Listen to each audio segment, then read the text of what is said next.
Hi, hello and mabuhay! I am Mama Mens at ito po yung mga kaganapan ng araw na ito. Manonood nga ako ngayong araw ng laro ng Barangay Kasile at saka nga ng Barangay Kinagatan. Ay kaso masyadong napaaga nga ang punta ko dahil ang alam ko nga ay 7 AM ang simula ng laro ng Tabon at ng Gulod kaya nga pumaroon kami ng 8 AM. Ay masyadong maaga nga kaya nga inabot pa namin ang second quarter ng laro ng Barangay Tabon at ng Barangay Gulod. Pero bago ang lahat, shout out muna kay Isla de Talim na naibigay nga po ni Boss Darian at nahagip nga po ng camera. At dahil matagal pa nga ang simula ng laro ng Barangay Kasile at ng Barangay Kinagatan, ako nga muna ay naupo rito sa Gedli. At nakakatuwa talagang manood ang basketball dahil hindi nga po nawawala yung mga ganitong moment dito sa laro. At habang nanonood nga kami ay naalala ko kailangan nga pala namin bumili nga ng kakainin sa loob para nga pagsimula ng laro ng Barangay Kasile at Barangay Kinagatan ay hindi na nga po kami lalabas para bumili. At shout out po kay Madam na nabilhan po namin ng pagkain nakakainin nga namin sa oras nga ng laro ng Barangay Kasile. At syempre, shout out sa mga dati ko nang anak na nakita nga si Mama Mens at magpicture nga daw ulit kami. Ay mabuti na nga lamang at nabidyo tayo ni Boss Da kaya nga may ganito tayong picture honey. At syempre, natapos na nga din agad ang laro ng Gulod tsaka po ng Tabon. At dito nga ay may nakikita na akong pailan-ilan na taga Kasiling pumapasok at mupwesto nga po sa pag-uupuan nila habang nanonood. At eto nga sa paghihintay ko ay agad-agad dumating na nga po ang Barangay Kasile at eto nga sila nagwa-warm up na para nga sa kanilang laban. At shout out nga pala sa mga kabataang nakasama ko nga kanina rin dito sa may pwesto namin. Dahil nga kami ay lumipat ay dito nga po kami nalagay sa gitna. Ay kasama ko nga pala panonood diyan si Kambal kay Elia Salvador Villaflor. At iyato nga po ang kaganapan diyan. Ay hindi nga po pinalad ang Barangay Kasile na manalo sa araw na ito. Kaya nga pagkatapos ay agad-agad nagpaalam nga din ako kay Kambal at syempre kay Laguna Lake TV na isa ring napakasipag mag-live nga ng mga laro. Ay dahil ilang oras nga lang din na naging tulog ko kaya nga agad-agad ay umuwi na nga rin agad kami. Pero bago nga yun ay syempre nag-food trip nga muna ako dito ng kaunti. Ay kinain ko nga kasi yung binili kong turon at syempre bumili ulit ako ng palamig nga dito po kay Madam. At syempre eto nga kami kinuha na nga motor namin dito sa may parking area. Ay nung mga oras nga ngayon ay talagang ako'y antok na kaya nga pagdating ko sa bahay ay agad-agad nga ako nga ay natulog na para nga makapahinga din. At dahil busog nga ako doon sa may Kaitume ay hindi na nga po ako nakakain na tanghalian kaya nga eto ako pupunta kina nanay at shoutout doon sa dalawang batang nakasabay ko nga kanina pagpuntang Kasile. Ay sabi nga kasi ni nanay nagluto nga raw si Bunso ng ginataang hipon na may pinya kaya nga syempre agad-agad ako nga ay pumunta roon at doon na nga lang ako kakain sa amin. Ay sabi nga ni nanay ay dagdagan ko na nga daw yung lagay ko ng ulam dahil wala nga ganong magkakain na at hapon na. Ay pero kahit ganon ay syempre gumawa nga lang ako na sakto nga lang sa aking kakainin. At syempre, meron nga akong kasamang kape tuwing ako nga po'y kumakain kahit nga rito sa Subay.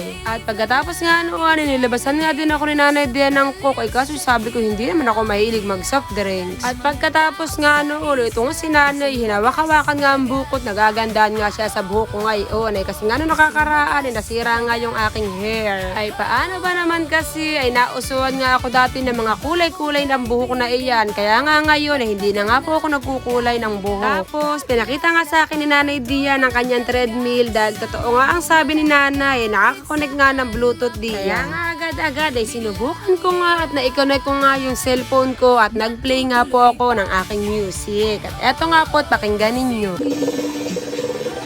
O, diba? Maganda daw sabi ni Mother. At syempre, pagkatapos nga ng moment na iyon, ay ako nga muna itumugpa rito sa amin sa may Pritil. Ay ako nga kasi banas na banas dahil nga po ako'y kumain at syempre nagkape kaya nga talagang ako ay pinawisan nga po riyan.